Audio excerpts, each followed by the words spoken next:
Hey guys, welcome back to Resistance Chicks. We're your hosts, Leah and Michelle. Today is Wednesday, October, what is it, the 17th today? Yeah. We decided to do a broadcast with you guys tonight because there's a lot of news, but mostly, in my humble opinion, what happened in Crimea is really heartbreaking. Yeah, this morning in Crimea. I can't say it right. That's how it's said. Crimea, it is an annexed territory, you could say, of Russia. There was a massacre. A bloody, horrible massacre. And I don't see Twitter blowing up. I don't see the news blowing up. It's almost as if for all media, Russia doesn't exist. Exactly. That because Putin supposedly hacked our election, that his entire country doesn't lives don't matter. Right. Children's bodies are everywhere. 19 people are killed in the Crimean school massacre after a student walks into the canteen and opens fire as video shows teenagers screaming and fleeing, gunshots and bomb blasts. I'm going to take you to RT. If this had happened, and I have to tell you guys something. You know, the left wants to call the right racist and bigots and xenophobe or whatever label they want to put on us. Yeah. But when it boils down to it, if it didn't happen in a westernized country that is namely the UK or the United States, France, Italy or something, it just did not happen. And it's so wrong. It's very, very, very wrong. Yeah. College. We understand at least 13 students now killed. Neil Clark, thanks for coming on RT today. We'll see you soon. Thank you very much. So, Andy, Russia's investigative committee calling the explosion a terrorist act. According to them, the explosion did happen in the college's canteen. We understand the device was filled with metal objects. I suppose that would be for the effect of shrapnel. Sure. We also know about 15 people are still reported missing. Officials say, though, they are not under the rubble, so unclear where they could be, although we had heard earlier too that the whole building had been evacuated. Perhaps there's a potential that some of those are safe. We are unsure at the moment.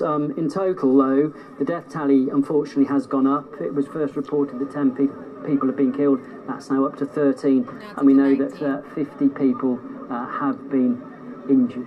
Now, it was, this year, just over 1,000 students, are currently studying at the college with 73 members of staff working there as well. Andy, we understand that the college, it's not a new one. It was, constructed in the 1930s. It's reportedly one of the oldest colleges in the city of Kerch. Sure, an important college too. Over 400 students, I think, certainly next year are due to due to enrol there, and that perhaps would give you an idea of the numbers of people or students that could have been there today.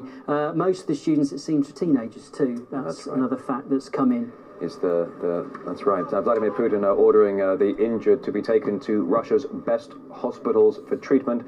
Russia's anti-terrorism committee's operational headquarters are currently coordinating actions to prevent any possible further explosions. And the Russian president is due to address the nation any moment now. Of course, we'll be carrying that live here on RT International. So we have shooting in the title, but I guess massacre is definitely a more appropriate term because there were bomb blasts and gunshots. This Vladislav Rosakov, 18, stalked his college halls with a shotgun, shooting 17 dead and then killing himself. He set off a homemade nail bomb in the canteen, which blew out windows, and he carried several more bombs. Another pupil died in hospital as 7 fight for their lives after the mass murder at 12 p.m. local time. As of 5 p.m. UK time, the death toll was 19. The boy's father was taken into police custody for questioning. Crimean politicians blame nationalists, but friends said the shooter hated his teachers and wanted revenge. 19 people were killed and 54 were injured in a gun and bomb rampage at a school in the Crimea today. Vladislav stalked his college halls with a shotgun and let off a homemade bomb before shooting 17 dead and killing himself in the library. The teenager, who is thought to have obtained shotguns and rifles with a hunting license, for which he passed a psychological assessment, also set off a homemade nail bomb in the canteen, which blew out the windows but did not kill anyone. Initial reports from the scene at the Kirch Polytechnic College described the attack as a terror attack before it was reclassified as a mass murder. The shooting took place after the explosion. The gunman had a hunting gun. They're saying it's not a terrorist attack. It's a mass killing committed by one scumbag. Harrowing pictures of the scene have shown students being dragged onto bloody stretchers with their clothes torn off. Is this this is him. Culprit? Yeah. Wow. So here we have people now. I want to point something out because they're talking about these hunting guns or whatever. Here's the deal, guys. I think it was Kanye West in the White House the other day said that it's not legal guns that are a problem. It's illegal guns. Now, this young man obtained this weapon legally. He passed a psychological test, okay, to obtain these weapons for hunting. I want to tell you guys something. If you're going to be a mass shooter or you are going to use weapons for wrong, you are going to find a way to get those weapons, okay? It's just a fact. People say, "Oh, it makes it harder for criminals." If you are this crazy, you will get a weapon no matter how you have to get a weapon. You can go downtown in Cincinnati and somebody can open up the trunk and you can buy a weapon. So all right? It's not difficult. This is a common denominator that no one likes to talk about. And I think when we were kids, remember how they used to say that video games made people violent? Yeah. And then all the video gamers kept coming out like it was not politically correct to say that anymore. Right. His father said that he was not sociable, and he was fond of computer games and weapons. And he also said that he had no friends. So that seems to be a running theme. Right. Not sociable, fond of computer games. And guns. And weapons. And that was what we saw down in Parkland. It was not sociable. Right. Fond of weapons, fond of, violent video games. And the more violent, more realistic they make these video games, these people go into these video games and they become part of a virtual reality where they kill all the time. And it desensitizes you to doing it. So when you see a mass shooting, okay, so when you're a pilot or you're an astronaut, they put you in simulations. Right. So that when you're in a situation... They do it in the military as well. When you're in a situation, you have a simulated... simulated reflexes. Simulated reflexes. So when you're doing a video game, your part of your brain goes, ooh, ooh, ooh, how many can I get? How many can I get? Right. So seriously, that's the same MO that we're seeing with these mass shooters. Right. Even if it's Sutherland Springs, Parkland, we're seeing the same MO of these young men who have been spent hours and hours and hours killing. Yeah. Simulated killing. Yeah. And who's to say that out of the millions of people who do this simulated killing, who don't go off to kill, it is throwing out these random people who are saying, well, I want to do it for real. Yeah. The boy's father, who had separated from his mother, was taken into custody as well. Russian news says that looks like the mother has claimed the father said in his interview his son was not social. Oh, yeah. Videos show terrified students running and screaming. And here he is. Bloody victim, mostly teenagers. Horrific. This is the shooter's ammunition and 10 homemade bombs. Oh my gosh. Wow. Here's how he carried the homemade bombs. There's his face. You have to have reached the end of everything to do this and then to kill yourself as well. Yeah. Oh, yeah.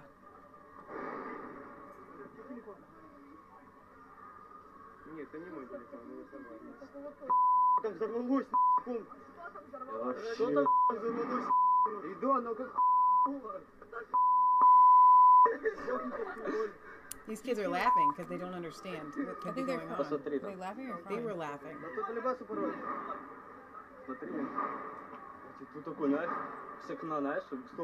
The people that are continuing to walk in that direction.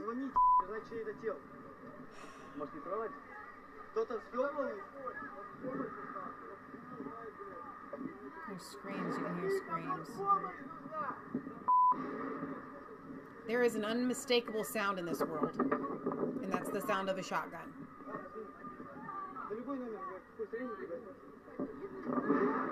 And there it goes again, and again, and again.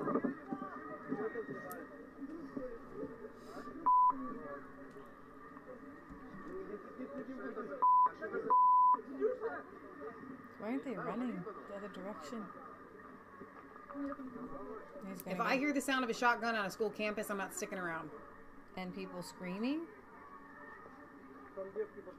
And an explosion? Not so smart, these ones. A U.S. judge. We're not going to cover Horseface.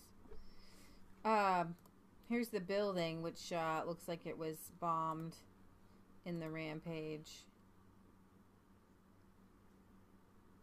Heartbreaking.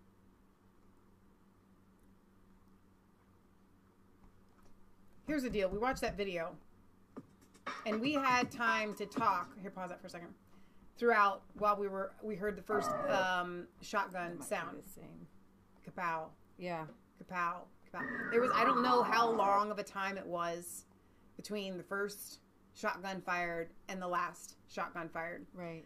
But what I was getting to earlier was that when you disarm good people, the bad people that are going to get their weapons anyway can't stop the bad guys in this situation.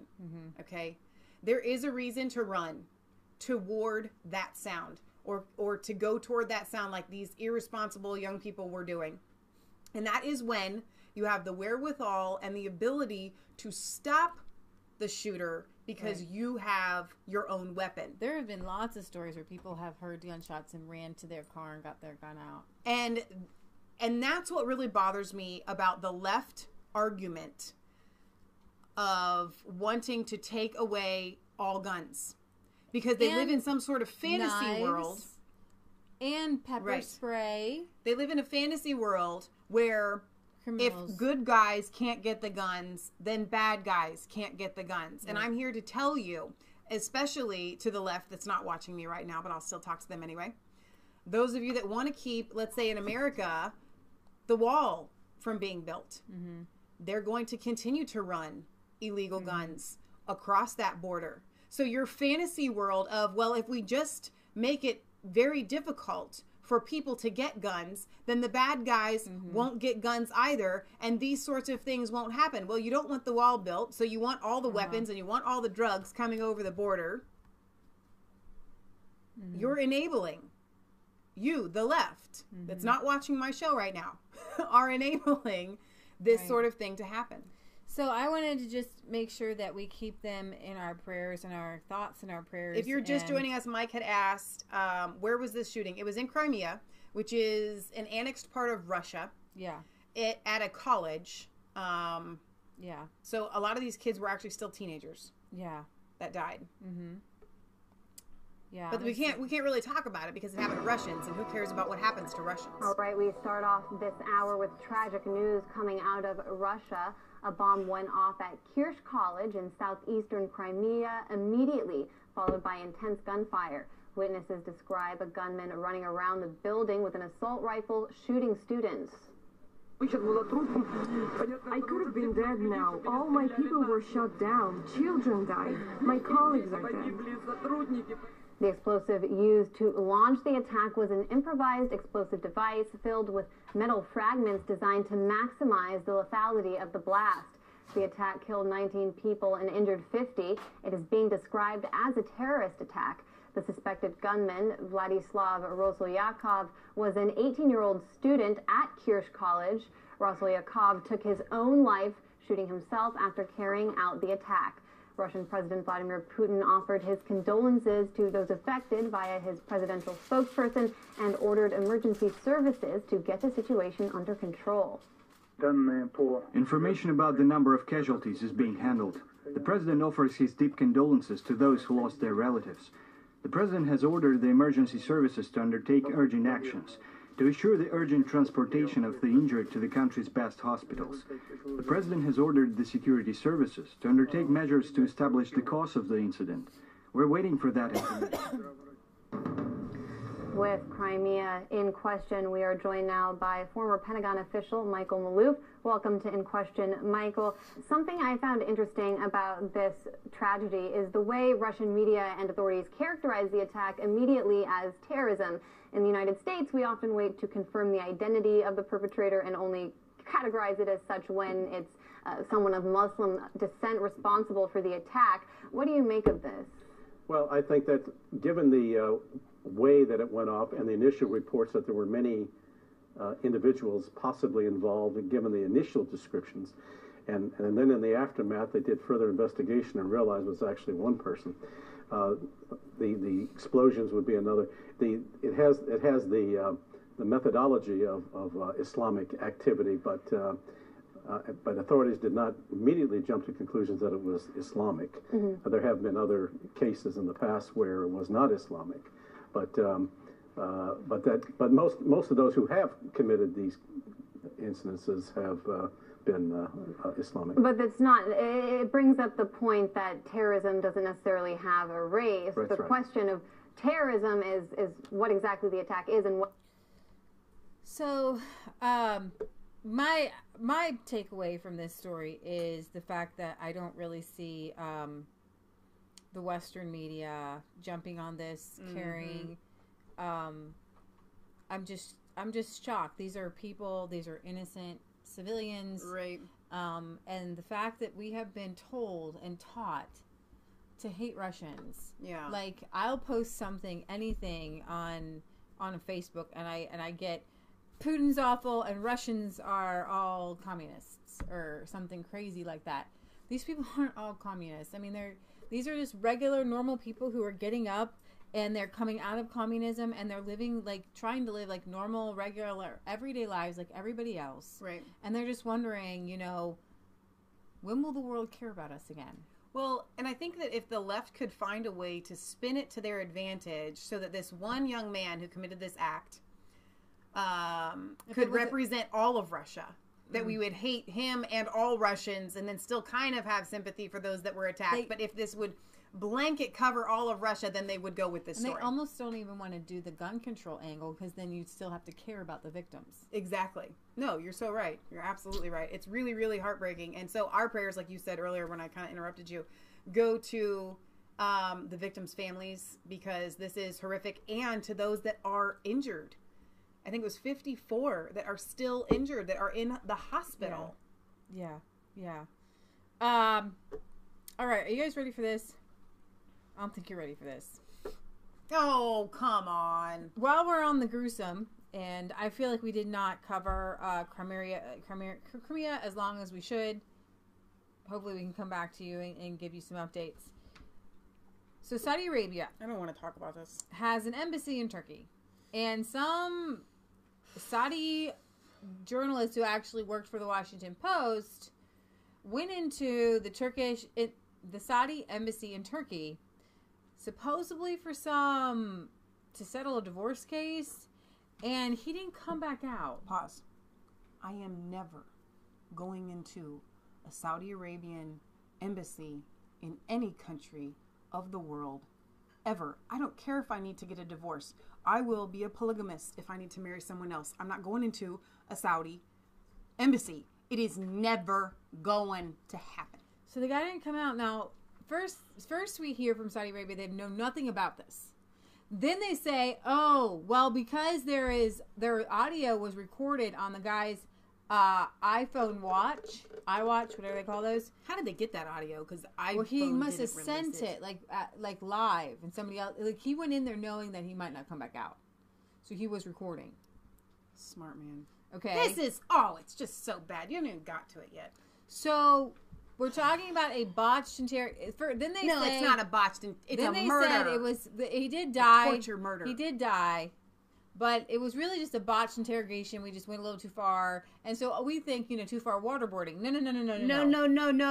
No. They cut the man up while he was alive. While breathing. With a bone saw. Conscious. And on the audio, you can hear the guy doing it saying... You're not going to play it. No.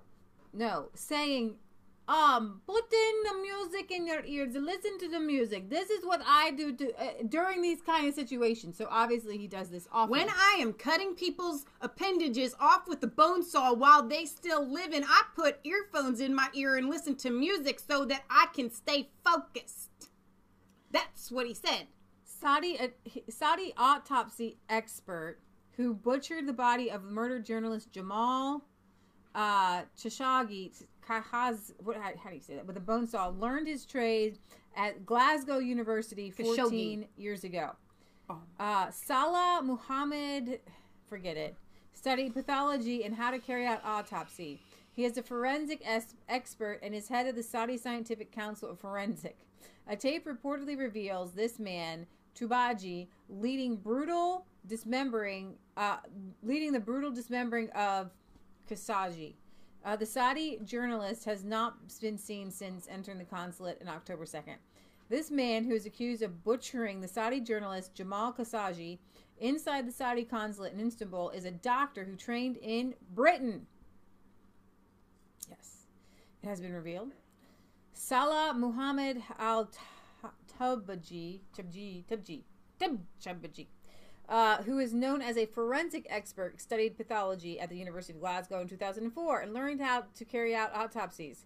He was pictured jetting into Istanbul on the day Khashoggi went missing and has since been linked to his murder by an audio recording taken on the journalist's Apple Watch. In the 7-minute tape, oh my gosh, Tubaji can reportedly be heard leading the brutal dismemberment of the body. Here's this guy. He's the doctor. Here's the missing journalist who was butchered alive. Tubaji was identified by an anonymous source as telling others in the squad to put headphones in while he set about cutting the victim into pieces on a desk. According to the source who spoke to Middle East Eye, Tubaji, who also holds a position within the Saudi Interior Ministry, said, "When I do this job, I listen to music." The tape is said to reveal Mr. Khashoggi, sorry, I have a tickle in my throat, was dragged from the Saudi Consul General's office to a table in a next-door study where he was surgically dismembered before he was injected with an unknown drug and fell silent. Meaning before he was injected with the unknown drug, he was not silent. What was he doing when he wasn't silent? Perhaps screaming his head off because he was being dismembered alive?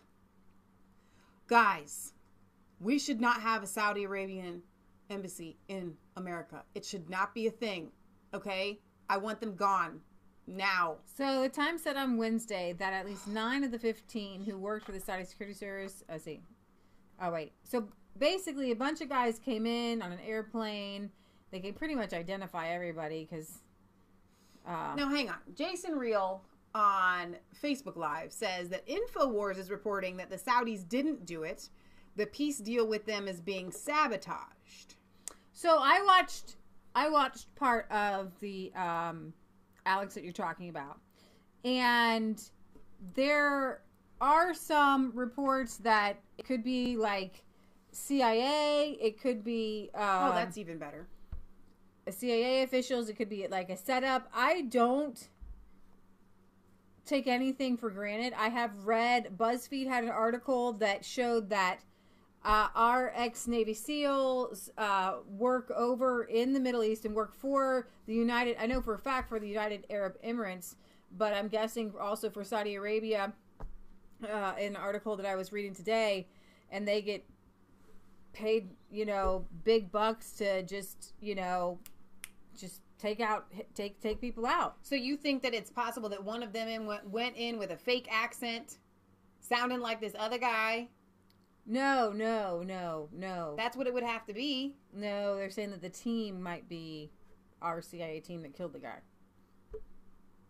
Well, what about the dismembering and the audio recording there? Yeah, so that's what I'm saying. They would have had to go in and fake that. I think that this is, I don't even know if this is what this you come in diverse to the university. That's probably not where it was, but I listened to. I know that Alex Jones was he went that direction. I can't yet because I don't know. So I'm gonna have to go by what. All I know is that the Saudis. I don't trust them as far as I can throw them. Thank you.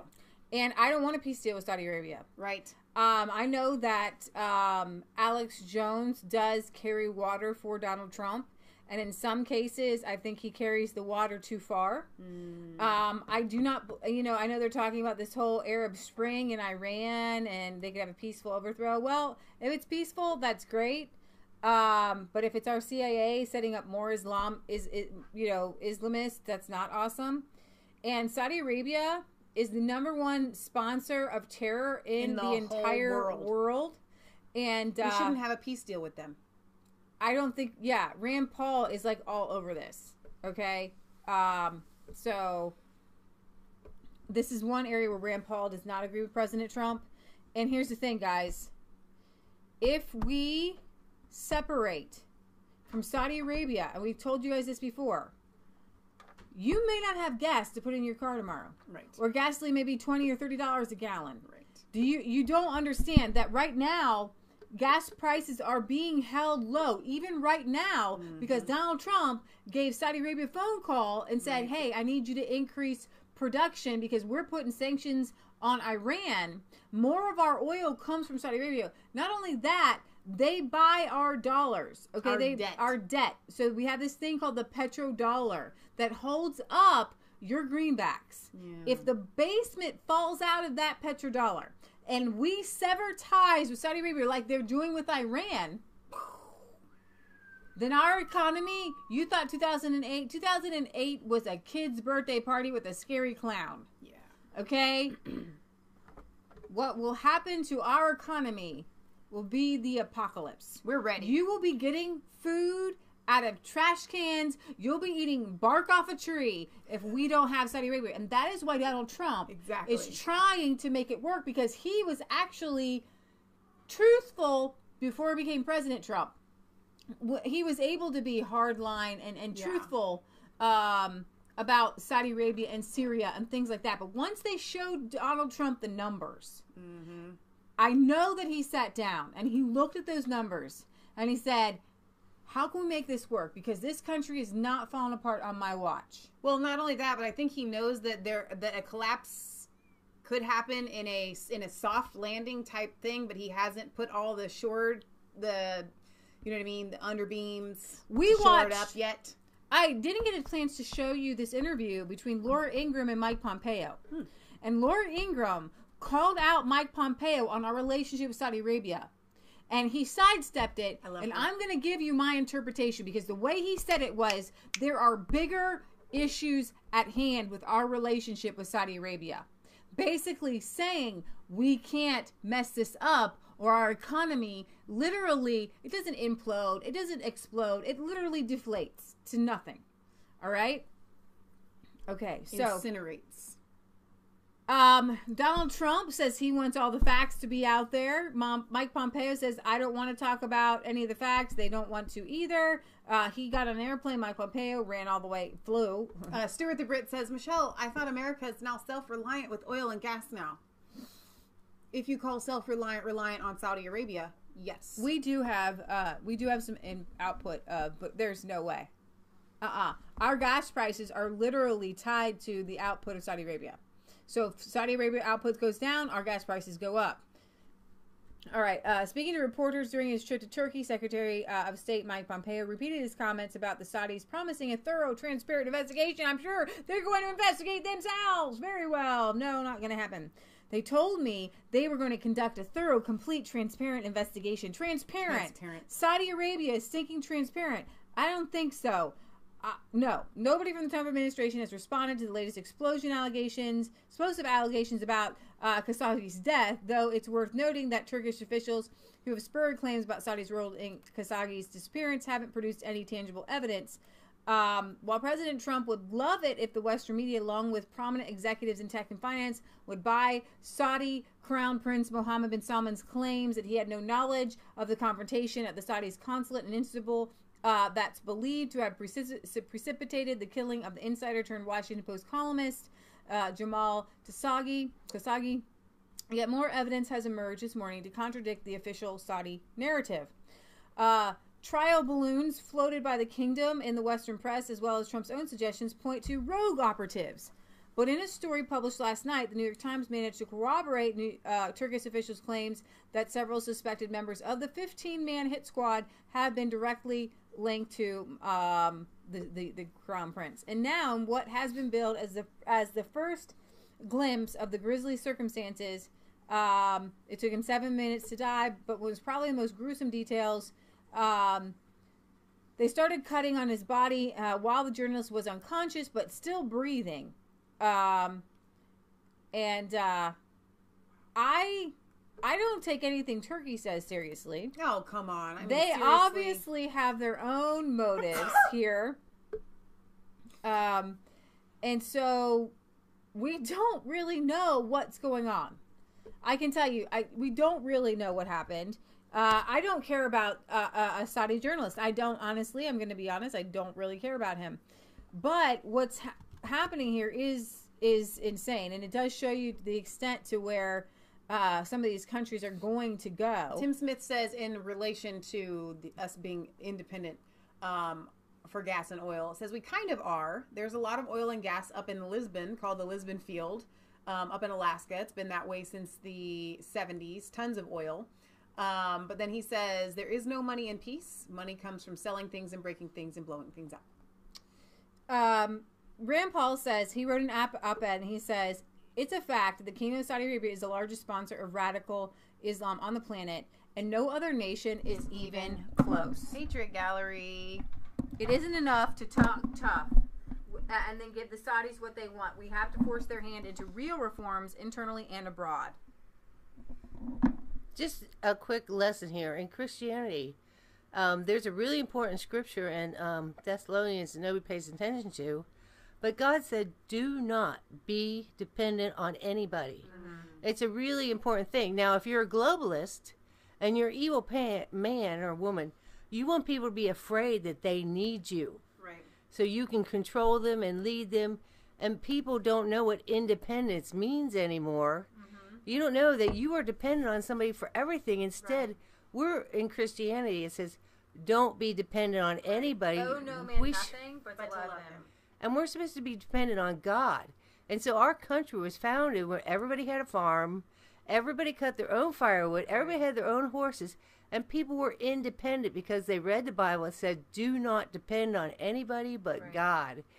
And so what happened here is we have a whole system that started early 1900s around the world where evil men said, we got to make these people dependent on us because they'll always need us. Exactly. And see, we're supposed to need God, not men. Right. And so it's going to take a while for us to get at 100 years of men. Public school is dependence on other people. Your retirement, dependent on other people. Healthcare, you're dependent on other people. But if you're living right the way God wants you, God keeps you healthy. You don't need insurance because God is your insurance. Mm-hmm. But you have been trained and brainwashed to be dependent on the state. It's communism, it's socialism. We're already in that system. Mm-hmm. They want to make us totally dependent, but then, like Rothschild's in China right now, he's trying to collapse all fiats around the world, so people have to depend on Rothschild for your money and for everything, and then they're going to put your houses, your homes, your titles, your deeds, everything on the computer, and they can take everything you have just by using a computer. Right. And it's all a bunch of illusions. It's a bunch of deceptions.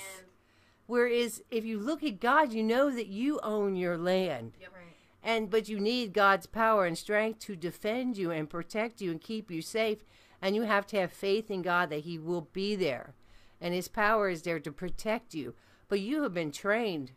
For 100 years, your parents were trained, your grandparents were trained that they have to depend and obey the state instead of God. So right now, we're in a slow turn around the world. People's eyes are opening and say, I don't need you. I can cut my own firewood. I can grow my own food. I can raise my own horses for transportation. I don't need the government The government's there to protect me so I can live independent.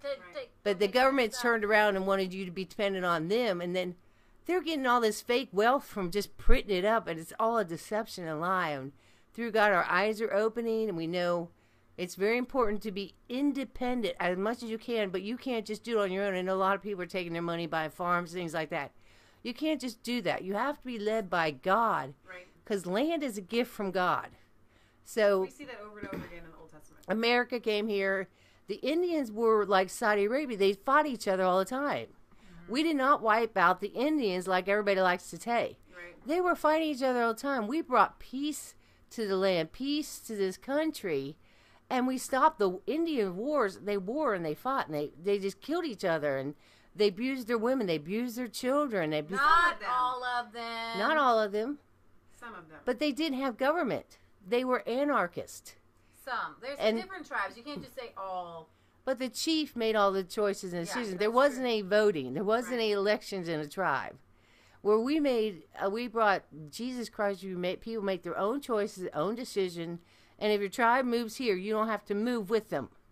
You know, if your tribe goes down south in the winter and comes up in the, in the summer, you don't have to follow a leader. Right. We all can follow God ourselves and live independent lives. Right. And so I'm just saying, we weren't bad white people taking the land. A land is a gift from God. Right. Most people in America, you have to be led by God to own the land. Right. The Bible is all about God taking one land from one person and give it to another person. That's more righteous. Whoever obeys God will take good care of the land, but if you don't take good care of land, you're going to lose it. I think people don't like that. I'm just saying, don't just buy land. Right. Be led by God. So, Jerzy Mikal, I don't even know how to say your last name, brother. Polish person. I want to say Wudlowskis. That is really bad. But he says, true mom, a helpless man depending on government handouts we call Homo Sovieticus. Which I thought that was awesome. Since 9/11, we tend to forget that most of the hijackers came from there. And then for the last couple of years, we've been involved with the war in Yemen, supporting Saudi Arabia, refueling their planes, giving them bombs. And we have over 10,000 civilians who have died there, and Congress has never voted on whether we should be there. And then we fast forward to today. This journalist is missing, and yet the Turkish government saying, oh yeah, 15 guys from Saudi Arabia showed up on 2 private planes. We have footage of them coming into the consulate. We have footage of the journalist going into the consulate, and then the journalist never comes out.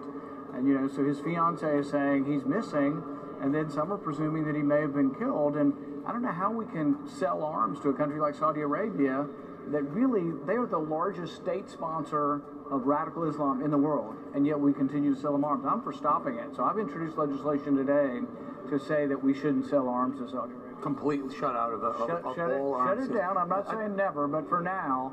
Wasn't that one of President Trump's first big initiatives, that he sold a big piece of chunk of arms? $350 billion worth of arms. And it's just a disagreement I have. I mean, I support the president on a lot of things, but on this I disagree with him because, one, we're not supposed to go to war. The Constitution says we don't go to war unless Congress votes on it. Well, we're in the middle of this war in Yemen, and I don't know who the good guys are. In fact, I think Yemen could descend into such chaos that Al-Qaeda on the Arab Peninsula could actually arise and become the dominant player. This is kind of what happened in Libya. We went in and we said, oh, Gaddafi's a bad guy. We topple Gaddafi, there's chaos, and guess where the best place to go find jihadists and terrorists right now is? Libya. So they breed in chaos. And so I think Yemen, we need to try to figure out a political solution, but I don't think we should be involved in the war. Well, are we? If we just sell arms to Saudis and they want to deal with their part of their issues with Yemen and the other part of the Middle East, how are we just sell them arms? Not ideologically changing the makeup of the Middle East. We're just selling arms. Yeah, I know. But what happens is, so let's say there's a funeral procession and 150 people are killed, 450 are wounded from a Saudi bomb. Well, the Yemenis pick up the fragments of the bomb and it says made in America. So we are involved. And so what happens is we wonder, why did some guy from some far-flung city in Yemen we've never heard of, why does he strap bombs on and try to come to America, or why does he go to Riyadh? We have to understand. It doesn't mean we have to say, oh, they're right or they're wrong. We have to understand what sort of motivates these people. And I guarantee you, if your family or my family were killed in a funeral procession, all of our relatives would hate those people forever, till the end of time. And that's what's would they hate us, or would they hate the Saudis? They hate both. They hate both, right? So that's what I wanted you guys Rand. to see with Rand Paul and what he's saying here is this just literally it just exemplifies why we need to need to realize that Saudi Arabia is not our friend. So we have everyone saying Russia, Russia, Russia. Saudi Arabia, China, not our friend. It doesn't mean that we need to go overthrow their governments. It means that we just should not be selling them weapons. Exactly. Okay? We should not be helping train their military so they can go into Yemen and mass murder so the question and is, genocide are we people. making a ton of money? Excuse me. I've had a cold all weekend. Are we making a ton of money on selling these weapons? Or is there something more nefarious going on, or is it a combination of both? I think that's definitely a combination of both. Since the 1980s, over $100 billion has been spent on exporting Wahhabism. This is the extreme brand of Islamic terrorism, but religion. According to the Foreign Policy magazine, an estimated 10 to 15% of madrasas are affiliated with extremist religious or political groups, while the number of madrasas in places like Pakistan and India has increased exponentially from barely 200 to over 40,000 just in Pakistan. Even the State Department noted during the Obama administration that Saudi Arabia was the most significant source of funding to Sunni terrorist groups worldwide, and said Qatar and Saudi Arabia were providing clandestine financial and logistical support to ISIL and other radical Sunni groups. Of course, this isn't new, as the previously classified 28 pages of the 9/11 Commission report can also tell you. The Saudis have exported this radical ideology worldwide. They've also committed war crimes in their Yemen war, a war for which American taxpayers are being used as unwitting accomplices. The Yemen war, fought with American weapons and logistical support, has killed tens of thousands, according to the Washington Post, and left 8 million more on the brink of famine in what it calls the world's worst humanitarian crisis. Of course, those refugees then go and flood Europe. The Saudi blockade of Yemen is a large contributor. Yemen now faces what the Post also notes is the worst cholera epidemic in the world, with more than 1 million people affected. Additionally, a UN report released Thursday states that 20% of civilian deaths caused by the Saudi coalition in this war are children. And so what we see here is a huge double standard between Syria and Saudi Arabia. And that's the big takeaway here. This huge double standard. Here's another. That doesn't even really do it justice. Okay, I was going to segue into another huge double standard, but okay, no, I'm okay. sorry. No, a double standard sounds like just it's not even the same. Here we are trying to go in and overthrow an entire country and government in Syria, all based on, well, we think that he's kind of a bad dictator, when we have this horrible country of Saudi Arabia that's producing terrorists, and yet we're funding them and we're supporting them and we're trying to make peace with them, like Sharia law. I mean, come on. And actually, before I go to great anti-Semite over here, Mom really wanted me to make this connection here. Must watch. Representative Maxine Waters defends Sharia law, condemns those who are anti-Sharia. 2 days after Laura Loomer confronted Maxine in the congressional elevator, CARE filed a human rights complaint against Laura Loomer in New York City. CARE and Maxine Waters are working together. This is not a coincidence. It's important to recognize what's really going on these anti-Sharia laws. They're motivated by anti-Muslim bigotry, plain and simple. Sharia equals Islam and Muslims, and a vote against one is a vote against another. Mike said. Thank you. Anti-Sharia is now a bad thing, according to Maxine Islamist. If you can't be pro-Muslim and pro-Islam if you're anti-Sharia, because they go hand in hand. Well, and here's the thing. This Krijlam is Islamic. This Louis Farrakhan. Mm-hmm. So, and Maxine Waters is friends with Louis Farrakhan. Right. I think she subscribes to this Krijlam. Okay. Twitter won't ban Farrakhan for calling Jews termites. Oh my But gosh. they'll ban conservatives for calling Chelsea Manning a traitor. On Wednesday, according to BuzzFeed, Twitter announced that they would not ban anti-Semite par excellence Louis Farrakhan from their platform, despite Farrakhan's equating Jews to termites on Twitter. He says, Louis Farrakhan's status here on Twitter, which is still up, by the way. Oh my gosh. Now, white folk don't like Farrakhan. Some of them respect me. But those who have been our deceivers, they can't stand me. I'm not mad with you. In fact, to the members of the Jewish community that don't like me, thank you very much for putting my name all over the planet because of your fear of what we represent. I can go anywhere in the world and they've heard of Farrakhan. Thank you very much. I'm not mad at you. Just stop for a moment. Could you imagine a white minister with an entirely white crowd saying, black folk don't like me? I can't even. Because you're so stupid. Don't you know? My teacher, Elijah Muhammad, taught me one day. He said there once was a donkey that fell in the ditch. And everybody came along, they picked up a stone and threw it at the donkey. They threw so many stones till the ditch got filled up and the donkey walked out. So my teacher said, brother, remember, every knock is a boost. So when they talk about Farrakhan, call me a hater, you know what they do? Call me an anti-Semite. Stop it. I'm anti-termite.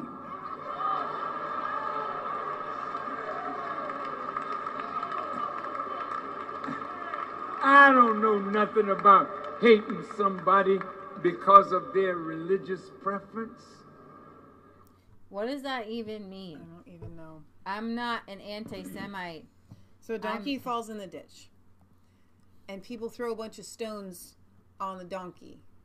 And somehow the donkey is supposed to use those stones to climb out of the ditch. I don't understand. But I think if they just stoned the donkey's not getting out of the ditch. Just in from a Twitter spokesperson, Louis Farrakhan's tweet comparing Jews to termites is not a violation of the company policies. The policy on dehumanizing language has not yet been implemented. Amazing. So if you want to compare Jews to rats or insects, get in on it while you can. Wow. Twitter did not remove Farrakhan's verification checkmark after he tweeted, thoroughly and completely unmasking the satanic Jew and the synagogue of Satan. But the insect comparisons were still okay under Twitter's rules. Just 3 weeks ago, Twitter announced that non-targeted dehumanizing speech would be banned from the platform and explained that an example of such speech would be statements along the lines of all members of a protected group, X, are dogs or rats or whatever. Okay. According to the company, it has to be a protected group. So white people, I'm sure, are open field. They're not protected. And I guess Jewish people as well. Probably not Christians either.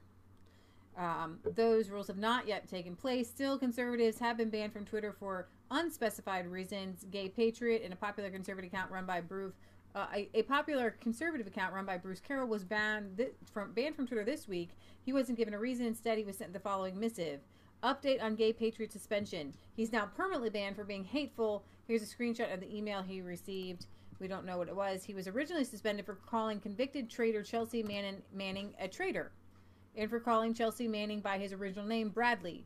Presumably, his failure to remove those tweets led to a permanent ban. So now you cannot call somebody by their given name anymore, right? And you can't say that somebody is a traitor. I think that even if it's, believe that you could call anybody a traitor. But here we go. We call John McCain a traitor or whatever, and we'll be banned from Twitter, I'm sure. Yeah. So.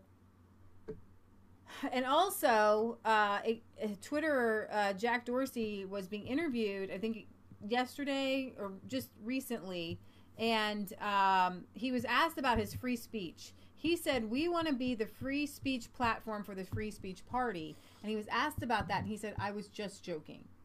And he was pressed a little bit more. He's like, but people took you seriously. He's like, no, I was just kidding. We're not about free speech. We're not about it. Like, basically, that's what he said. That's embarrassing. Yeah. Alrighty. This dog, our dog, is almost 15 years old. Mm-hmm. And she hobbles around. But when it's cold out, because she's a husky. She wants to go outside. She wants to go outside. But she doesn't want to stay outside. She wants to go back out. Okay, so I've been seeing, this is the second video I've seen just this week of some just crazed people randomly chasing Jews around and beating them up. So here's a video footage of this thug chasing down this Hasidic Jew. Oh my gosh. And attacking him. Just so crazy. These guys are armed. This is why. That's why you be armed. Chase them down. Listen, I'm gonna follow you with my gun. I don't know what happened. Whatever. After that, we still don't know. I don't know what happened after that. Oh my goodness. Here's another thug. This woman, her husband died in 9/11, and she points to her NYPD hat and listen to this Antifa whatever. Why are you trying to block me? I'm fucking trying to walk here. I have make traffic signals. You're a fucking snarky little fucking idiot. Shut the fuck up. Try something, bitch. I'm not gonna punch you. I'm not like your husband. I'm not gonna punch you. I'm not married. I'm not like your boyfriend or your cop boyfriend who's gonna fucking knock you out, so don't worry. My husband died in 9/11. Good for him. Good. Those NYPD were a bunch of fucking sodomizing immigrants with their bully sticks. So yeah, your husband probably fucking should rot in the grave. Her husband died in 9/11, and he said, "I hope your husband." He said, "Good." Yeah. Unbelievable. Should rot in his grave. Unbelievable. Okay, so and you know what? Hang on a second. Go ahead. Because, in all honesty, I feel sorry for that young man because that is the result of an intense amount of brainwashing. Yeah. You don't come up with stuff like that on your own. No. You have to be a walking zombie. I mean, you almost have to be MK Ultra'd to come out with stuff like that. I'm not even kidding. Yeah. I mean, that is the most base of human response that you could come up with.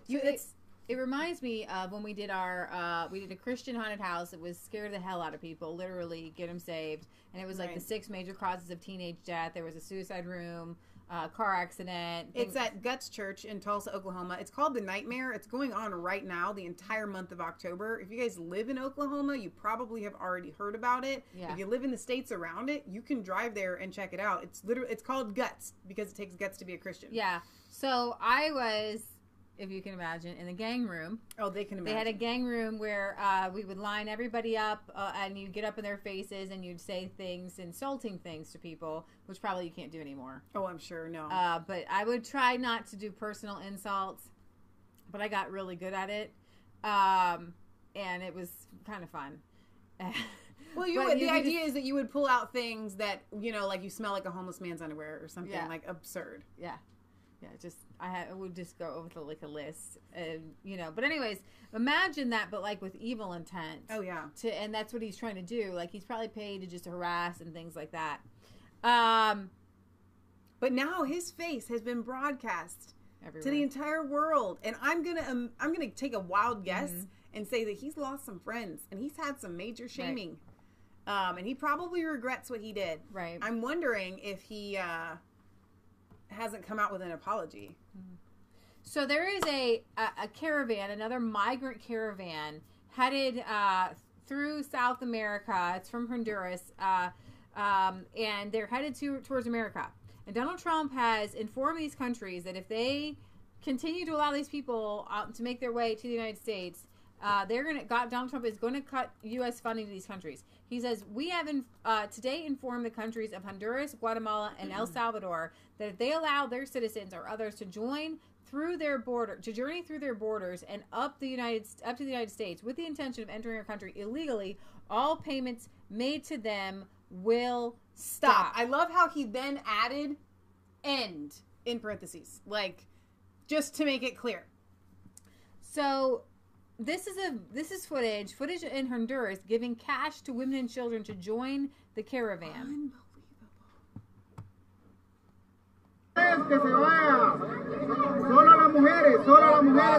Forward. Thank you. Come this way. Let's keep moving. The women have received it.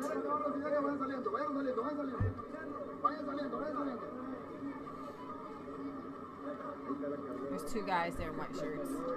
Wow.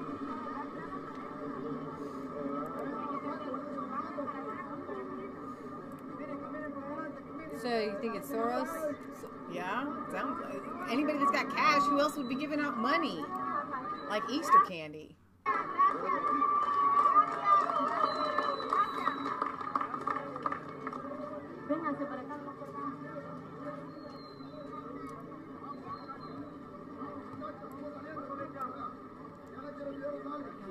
So what is going on there? Wow.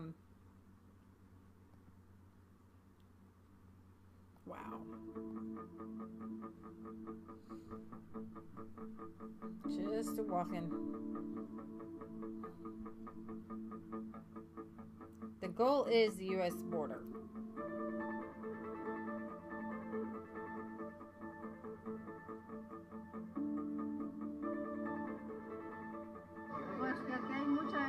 There's a lot of scarcity, a lot of crime. You cannot live here anymore. Honduras has one of the highest murder rates in the world. Others are fleeing poverty. La idea es llegar y ayudar a nuestra familia. La situación es bien dura aquí porque no hay trabajo. It's really tough here because there's no work. There's no work and we need work.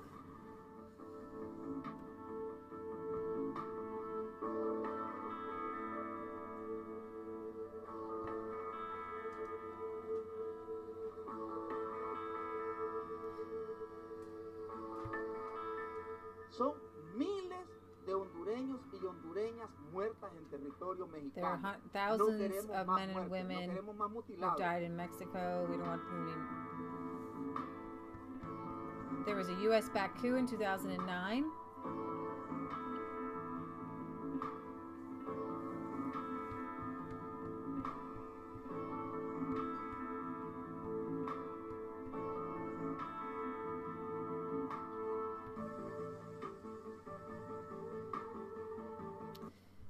So what you have is governments that aren't based on the gospel of Jesus Christ. Mm-hmm. They're not based upon the values that we hold dear. You guys, I got to tell you something. The climate, the resources in South America are no different than they are here in North America. Right. What is different about America is our foundational principles of liberty and justice for all. Right. Our foundational principles on personal responsibility. Where the moment you begin to lean on and rely on your government, right, you are dehumanized. Okay? And you slip into a mentality where you don't even know how to do things for yourself anymore. Exactly. The corruption in South America is huge. There are people who do try to make things happen in South America. There's Amish who have gone to South America and they make things happen and they have thriving communities. You need to have here without morals and people policing themselves. Right. You can't have a good government. You literally need somebody on every corner. You know, Americans didn't have police. They policed themselves through going to church and religion and morality and learning and reading. I guarantee you that they still have access to the same information that our founding fathers had, even in South America. Right. They're not doing with it what our founding fathers did. And I'm not saying that people today are doing with it what our founding fathers did, but the foundation was already laid. Yeah. America is great because America was good. It was based on the gospel of Jesus Christ. And anybody who wants to decouple America from the gospel of Jesus Christ wants a Honduras, wants a Venezuela, Venezuela. Yeah. Wants a failed state, because that's what you have. When you don't have people who are taught according to the principles of Jesus Christ, where you wake up every day and you don't steal because you know it's wrong. You give to your neighbor, you're kind, you help them because you know it's right. And you pray and you ask God to provide for you with your own two hands. And you don't go steal from other people. What is happening? Thousands of men and women are leaving their areas because it's dangerous. Our Pilgrim founding fathers left England because the government was oppressing them, not because it was dangerous, not because burglars were breaking everything down. At least England had law and order. Why? Because their government was actually still based upon the gospel of Jesus Christ and human rights. Right. They said, okay, but we believe in the gospel of Jesus Christ, but we are going to make everybody be part of this gospel right here. And it was conscience, it was their minds that were trying to be controlled. So there's an answer here. And it starts with, we do not need, for the answer to work, to look at these people and call them evil, or selfish, or anything else that you guys in the chat may want to call them. Leeches, whatever. Right. These are real people. Right. Okay, these are not Islamist terrorists. These aren't even the South American gangsters or drug smugglers. Right. Okay, these are just real people that just want a better life. They have been crippled by a lack of morality, a lack of a Christian government, a lack of Christian society, and things that America and other countries have done against South American nations, specifically to the farms. Okay. So the answer is the answer that it has always been, and that is spreading the gospel of Jesus Christ and the good news and Western values to other countries. We could allow these thousands and thousands of people into America, and it would cost X amount of dollars. All right. I'm not exactly opposed to taking those X amount of dollars, not allowing one of those people in our nation, and using that money toward helping Honduras become great again. But it's not going to happen. It's not going to happen because money does not fix things. No, it doesn't.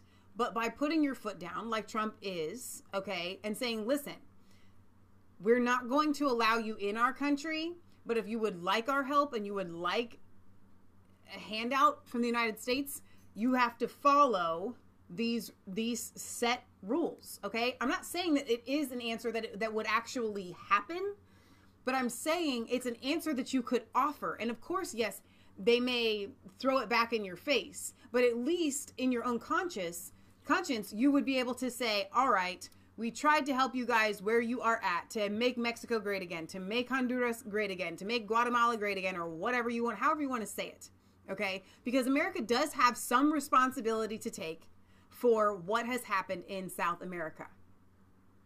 Yeah, well, it's not my responsibility. No, it's not your responsibility, but what I'm saying is you can offer an alternative is now attacking the U.S. without allowing these people into the country. A criminal government supported by Trump provokes this migration. The U.S. supports a corrupt government. The sanctions are already in place. These people are already suffering from the sanctions. And in response to the caravan, Mexico now reinforcing security at its southern border with hundreds of Mexican federal police arriving on scene. It's a mess. It's a mess. It's a mess. So, you know what? God, it's an appeal to heaven moment. Yeah. Where you literally have to appeal to heaven when you are left with no more recourse. There's nothing left to do. You have to give it over into God's hands. And I think that's what the left never does. They see these problems and they want to fix everything even though they know that they can't. Instead of saying, you know what, sometimes we just have to let God take care of the situation. Fix the problem. I think some of the bleeding heart left are. Like the everyday American that are brainwashed. When I have better answers for you, we'll come back. This afternoon, Donald Trump presented Sergeant Mayor John Canley a Medal of Honor in the East Room of the White House, so I wanted to bring that to you.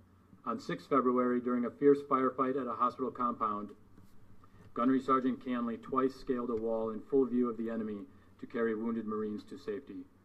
By his undaunted courage, selfless sacrifice, and unwavering devotion to duty, Gunnery Sergeant Canley reflected great credit upon himself and upheld the highest traditions of the Marine Corps and the United States Naval Service.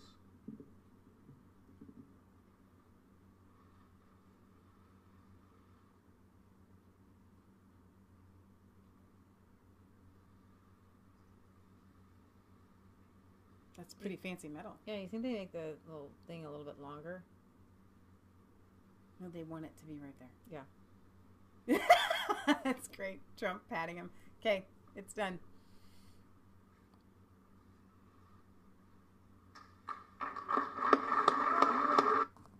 That's fantastic. So yeah, that's gonna this play. Is, yeah, we're gonna cancel that. So that was good news today. I'm not gonna talk about Horseface. I will not do it. Oh come on! I can't. I do not want to do it. You did do that. I don't want to do it. We can talk about the fact that YouTube was shut down last night. My mom was having all sorts of trouble with YouTube. She said, and so I go on there and I'm trying to get YouTube to work.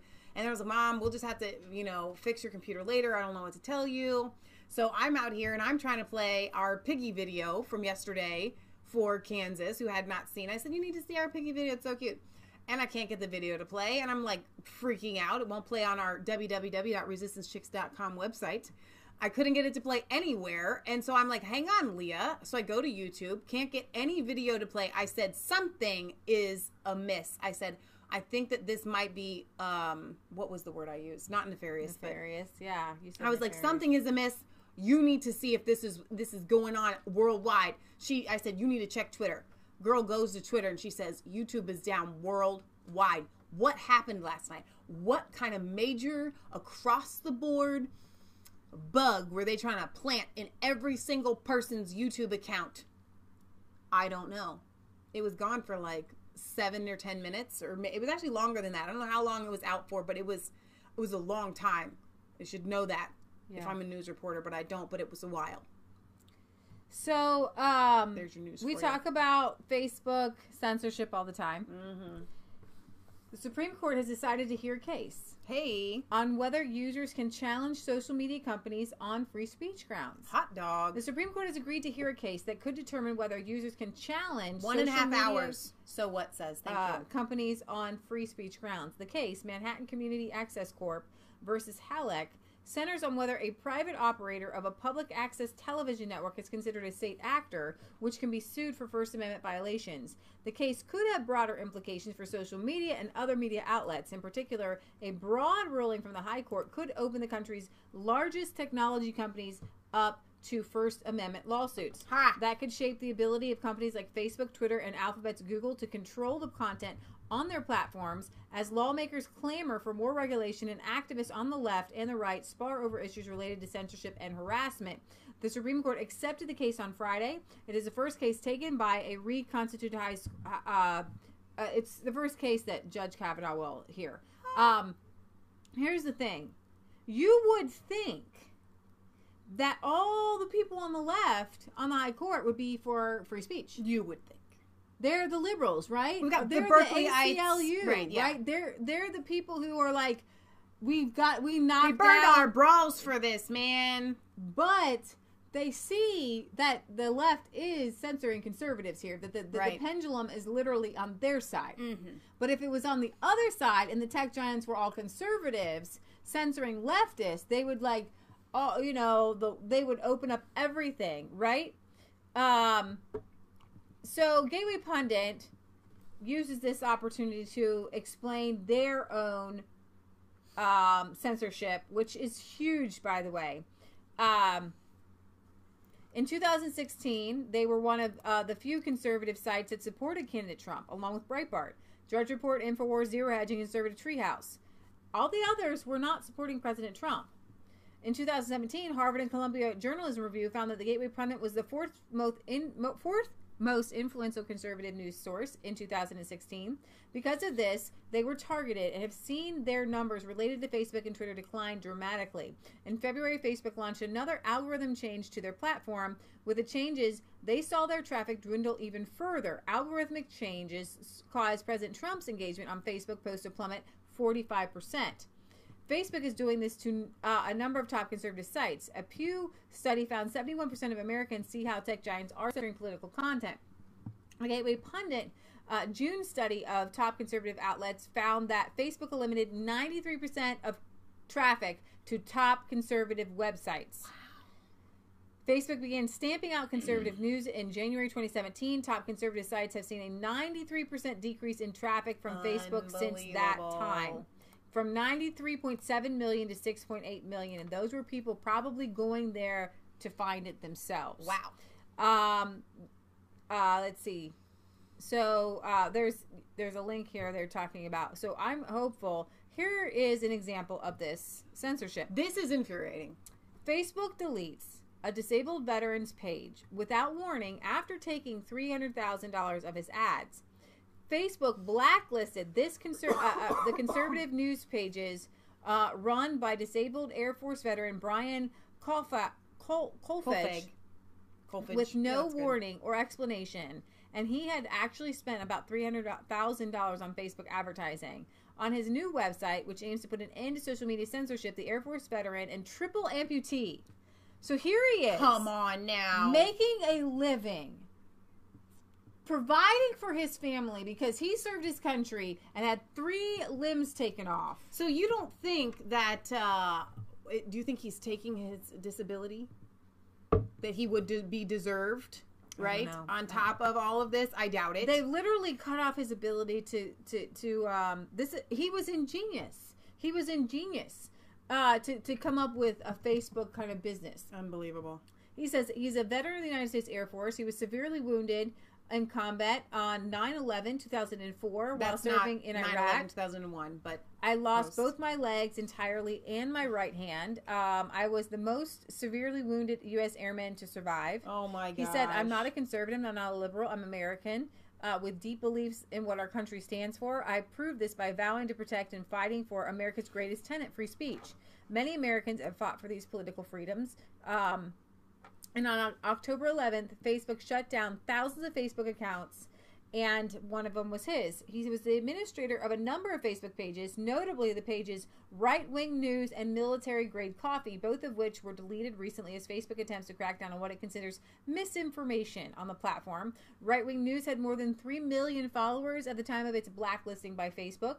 And in another Facebook post, he said, Facebook lied. They shut down my page because it was conservative, powerful, and the elections are in 2 weeks. We have major support flowing in all the way from the top of the Trump administration. Get ready. He said, I am not a conservative. I'm not liberal. I'm an American. I'm fighting for Americans. My life was spared, but I paid for freedom with one arm and both legs. I've given my limbs.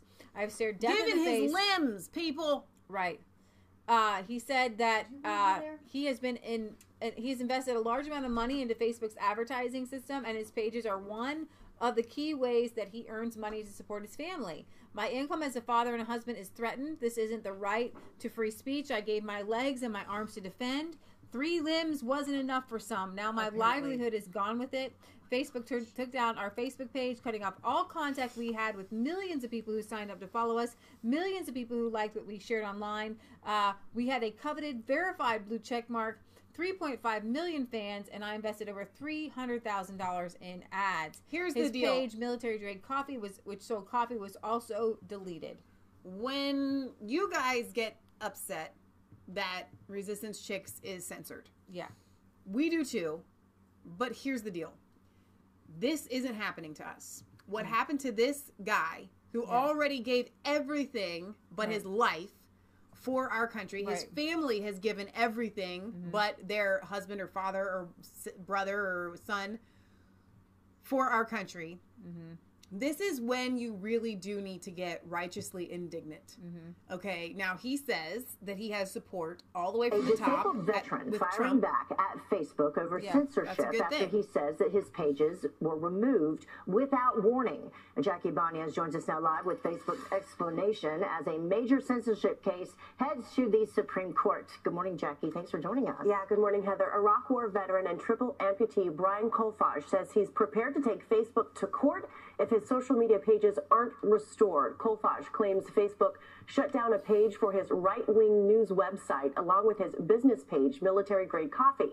His pages were just two of the nearly 560 pages and 251 accounts deleted by Facebook over what the company calls coordinated inauthentic behavior. Kolfage responding on his website writing, quote, "I'm not a conservative, I'm not a liberal, I'm an American with deep beliefs in what our country stands for. I proved this by vowing to protect and fight for America's greatest tenet, free speech." And in a Facebook post, Kolfage writes, quote, "Facebook lied. They shut down my page because it was conservative, powerful, and the elections are in 2 weeks. We have major support flowing in all the way from the top, the Trump administration. Get ready." Kolfage claims he spent more than $300,000 on Facebook ads and says he's repeatedly tried to meet with executives. A former Facebook engineer tells Tucker Carlson this intolerant culture has no place online. Trying to draw lines around what's acceptable and what's offensive or too offensive, I think it's dangerous and it's impractical. I think it's this huge strategic misstep. The outrage over the deleted Facebook accounts comes as the Supreme Court agrees to hear a case that could decide if users can challenge social media companies over free speech. Fox News reached out to Facebook about Kolfage's censorship claims. It hasn't responded as of this morning. Goofy, yeah. Wow. Yeah. Unbelievable. You know what? As much as I am so upset about this having happened to Brian, if he's willing to be the flagship that helps take down this censorship, then we all should get behind him, right, and support him. And and you know, this could just be one more fight that he does for his country. Yeah, right. Okay, so we're gonna wrap things up, but not before we talk about my favorite story, the very best thing that Twitter has ever done. Elizabeth Warren is the gift that keeps on giving. I love Fauxcahontas. I love her so much. Now, I can't believe, because news goes so quickly. It was the day before yesterday. I wake up and the Boston Globe has an article that says, "We found it. We have the proof. And now everyone knows, and Trump owes Elizabeth Warren $1 million. So I'm going to let Tucker Carlson say his little gambit on this, and then I'm going to go because... No, see, I wasn't going to do it. Hang on, because we're going to get people that are going to say we don't like Native Americans, especially because of what Mom said earlier. That's not true. I actually love Native Americans. I have some very close friends of ours that are... That is not the point. We're making fun of Elizabeth Warren. Calling... Okay, culturally appropriating something that she ain't. Something that's super cool. As a matter of fact, I'm doing this on air. I am really doing this on air. I got this belt buckle right here, this buffalo, at a powwow in Tulsa, Oklahoma, when we lived there. Yeah. It's been a long time. Okay, this is the only belt that I wear anywhere, ever, and I wear it all the time. Okay. We love Native Americans. That is not the point. We don't like Elizabeth Warren pretending that she's one when she has less Native blood in her than we do. Here's the thing. When our Pilgrim brothers and our Pilgrim founding fathers, they came here to America, they hooked up with the Wampanoag. They were a very wonderful, beautiful, peaceful tribe. They had a 50-year peace treaty with them. But there were other tribes that were fighting. Were always trying to take control and things like that. So you had the 5 civilized tribes, and the Cherokee, which Elizabeth Warren said her mother was part Cherokee, part Delaware, and the Cherokee Nation says no, that is impossible. In any case, they refused to make a rational case for their own program, and therefore accelerated their own collapse. Elizabeth Warren led the way in this, in a bizarre self-inflicted injury that she committed on national television yesterday, much to the confusion of everyone else. Elizabeth Warren released a video trying to show that she really is an American Indian. Watch as the senator anoints herself the head of the Me Sue movement. Now, the president likes to call my mom a liar. What do the facts say? The facts suggest that you absolutely have a Native American ancestor in your pedigree. I'm not enrolled in a tribe, and only tribes determine tribal citizenship. I understand and respect that distinction, but my family history is my family history. I am not enrolled in a tribe, says a lady who's way whiter than you are. Who thought that would work? What consultant came up with that? Even the Cherokee Nation denounced Elizabeth Warren, and the media weren't that impressed either, actually. It's not 1/10, it's not 1/100th, 1/1000th and 24s does not allow you to say you're a Cherokee. It seemed to be that this was a way of getting the Pocahontas thing out of the way. Put the test out there, now she can move forward, and I don't think it does that for her. I don't think that the standard of what was found in there is going to be satisfying the people. Best I can gather, according to your paper's reporting, she's 1/1000th or something like. I mean, I think I might be just as Native American as she is. Well, some in the press did defend Warren. Of course, they couldn't help themselves. But their case hardly helped the Democratic Party because it was just too crazy. The New York Times informed us that anyone who questions Warren's story, her ethnic appropriation of Indian culture, is, you guessed it, of course, a racist. Watch. In terms of the Elizabeth Warren, the attack on Warren, I believe that was actually about white anxieties among Donald Trump's base about who's white in America. Yeah, keep attacking people for their skin color. Maybe that'll work, just like it did in 2016. White anxiety, that's also hilarious. I absolutely love that. So I want to go through some of the Podum says, I'm 2% Scandinavian. My costume this year is Vikings because I'm full-blown Thor. So when the Boston Globe printed its story, it said she is either 132nd to 1/512th. And then, do you have that thing? Within, yeah, I will get it to you. Then within hours, everybody was like, oh my gosh, maybe she does as a Native American. Within hours, they posted a retraction. Yeah. And they said, no, I'm sorry, our numbers were wrong, our math was wrong. It's between like 164 and 1024th, and meaning that most likely she has less Native American in her than the average white American. So what it is, the test she took in August found that she was 164th to 124th Native American. But remember, they didn't actually use any Native American DNA. They used because they don't give it South American DNA. But it showed that 0.09 to 1.5%, based on an analysis done by Stanford University. European Americans on average have 0.18% Native American blood. Average Americans on average, she may actually be less Native than the typical U.S. white person. And what I love about Lindsey Graham is he's getting himself his own DNA tested. He's like, I think I can beat her because he has it going back that he has Cherokee in him. So he's like, I'm gonna have myself tested. The Cherokee Nation Secretary of State, it just gets better, said that the Massachusetts legislator is undermining Native Americans with her attempt to prove her tribal heritage using DNA testing, calling it inappropriate and wrong.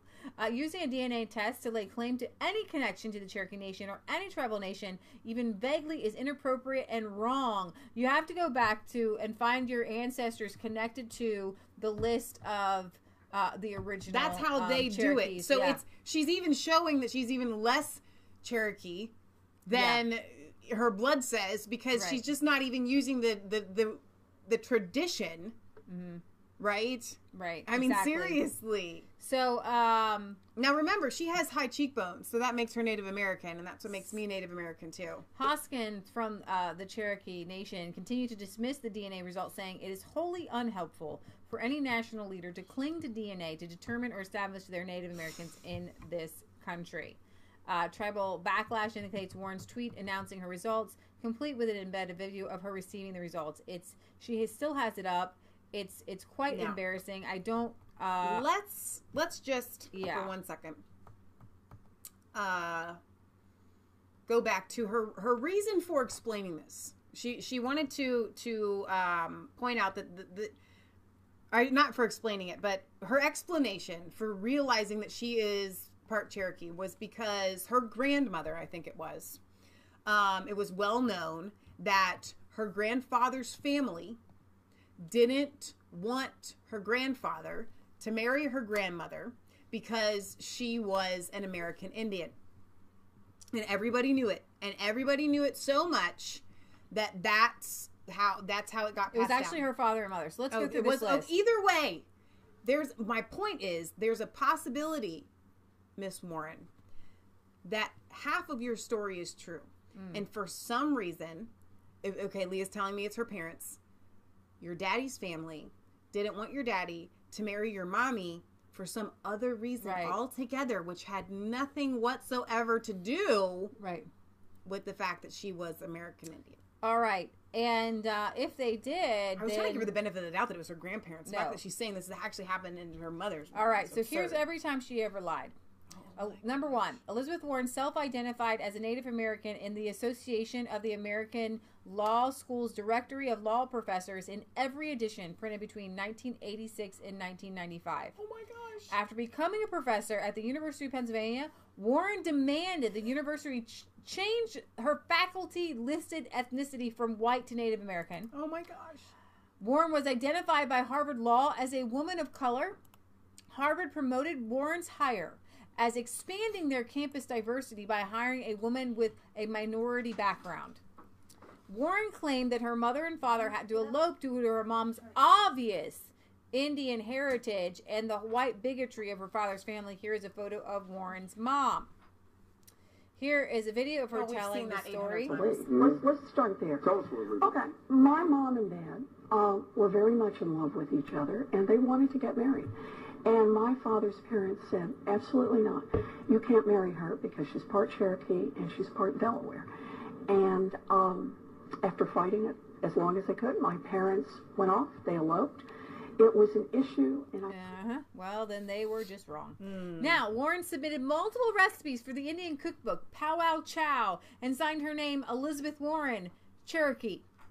So that was her proof of being a Cherokee. That's embarrassing. Warren used offensive, racially charged language to defend her claims of her Native American. Here's the moment of the high chief. Genealogists have yet to confirm that. Warren referenced a photo of her grandfather on her mantle as part of the family lore. My Aunt Bee has walked by that picture at least 1,000 times, remarked that her father, my papa, had high cheekbones, like all of the Indians do, because that's how she saw it. And she said, and your mother got those same great cheekbones, and I didn't. She thought this was the bad deal. So there you have it, but you can't get high cheekbones from any other place, can you? Wow. Warren has now claimed that she may have 1,024th Indian DNA. This is equally problematic since DNA science proves that the average white American has 0.18% Indian DNA, far more than Warren's 0.098. Multiple members of Warren's direct family have disputed her claims of a proud Native American heritage. They deny the senator's Indian heritage. Warren's DNA report did not actually measure Native American DNA. They used samples from Mexico, Peru, and Colombia to stand in for Native DNA.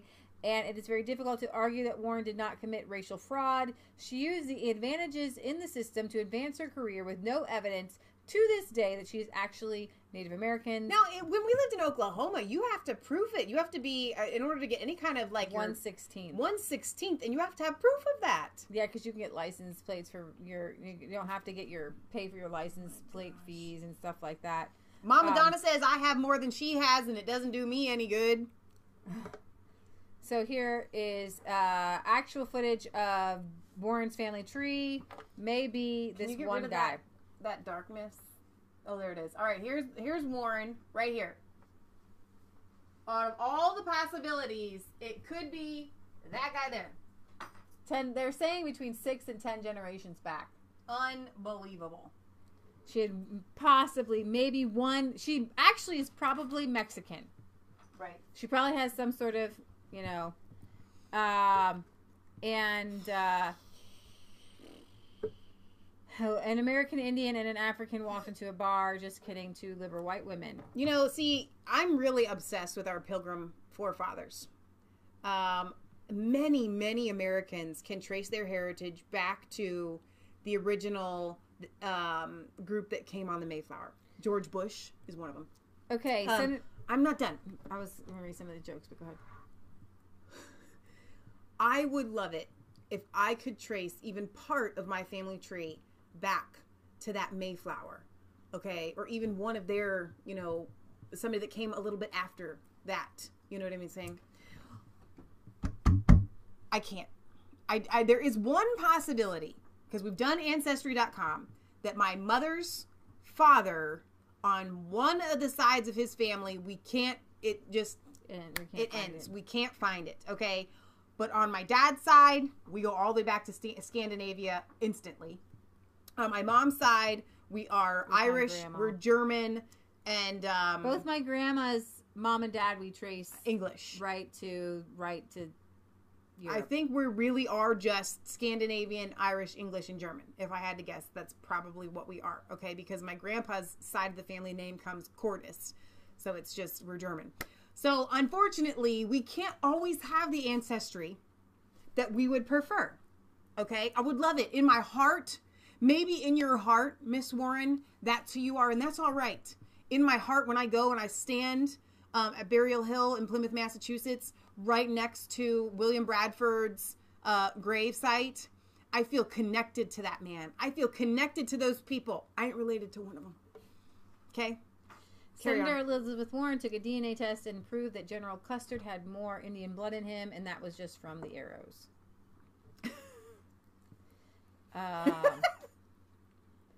I tweeted out a bunch. Believe something, even if it's only 0.09765% true. Just do it. That's the Nike thing. I named my new Jeep Elizabeth Warren because it's 99.99% white, but it says it's a Cherokee. That is so hilarious. Hang on. So what? You're always getting upset at people. Chief Paleface. For deleting your comments. I'm going to delete that one. You want to know why? You can't just be hateful towards people that have slit eyes. Because I have slanted eyes. You know what I'm saying? You can't just call out everybody the way you are. You can't do it. You have to use a little bit more decorum, my friend. Decorum. Okay. I'm not surprised Elizabeth Warren walks around telling herself she's a Cherokee. Hillary Clinton walks around telling herself she's president. If you want to just go scroll through, just type in Elizabeth Warren and go through Twitter just to see some awesome jokes. It's absolutely hilarious. It is. So it's fun. Oops. Liberals with Trump. Ooh, no, dang. that didn't work. I'm going to tell you something. We played softball for a lot of our lives. And there are times when you hit that ball at just the wrong spot on the bat. If any of you have ever played baseball or softball, you know exactly what I'm saying.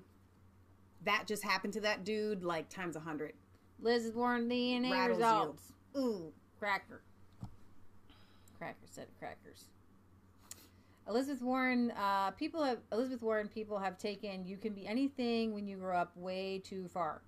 Believe women. Yeah. Even if they're only whatever that number was, correct. I have no idea who this guy was, but I'm positive he is in no way related to Elizabeth Warren. All right, so that's the end. Hot dog. Show. No, it's a fantastic show.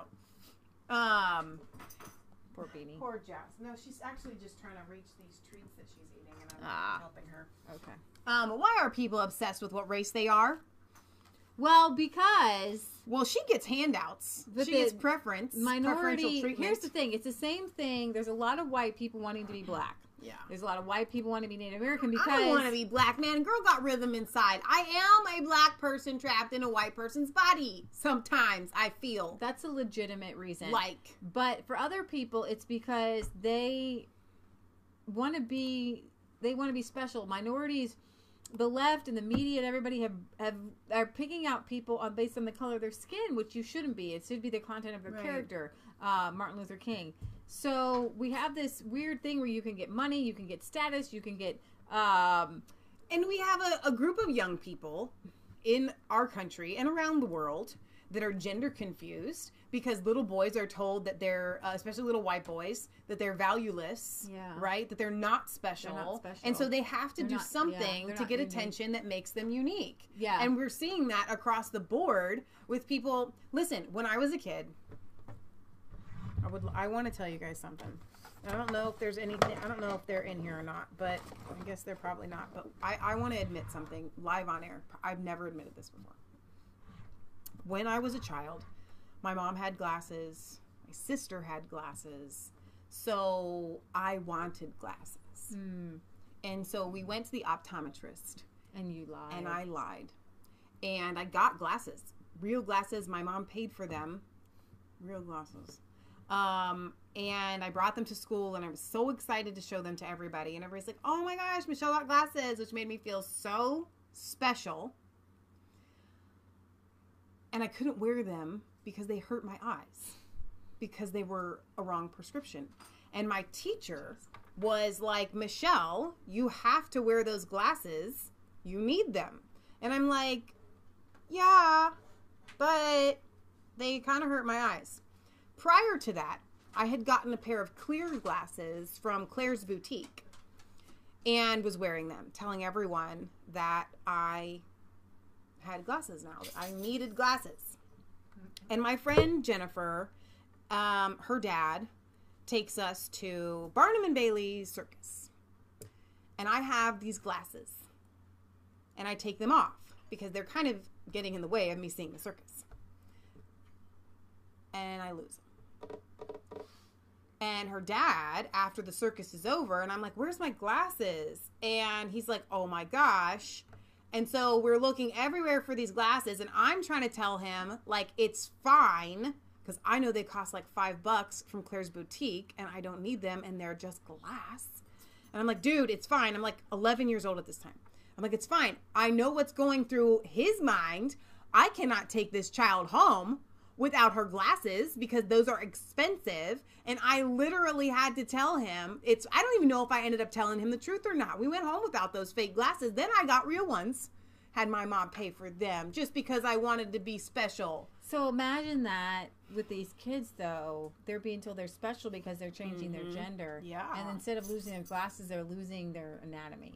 And then to come, this is far more serious.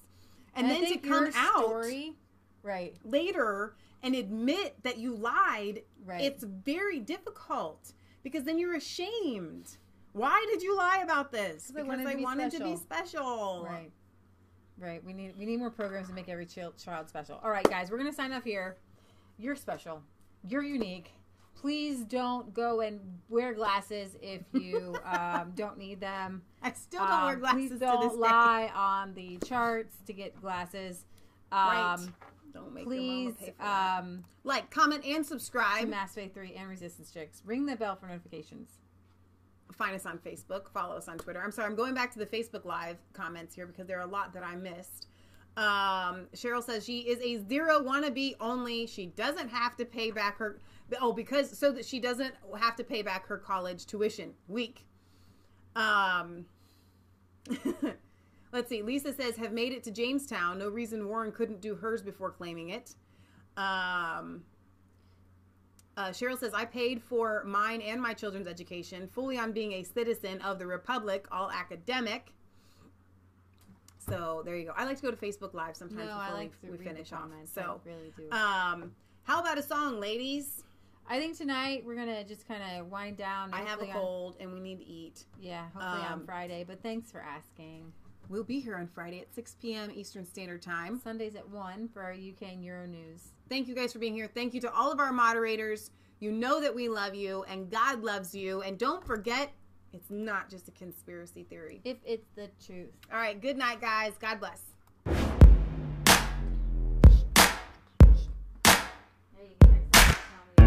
I was cold.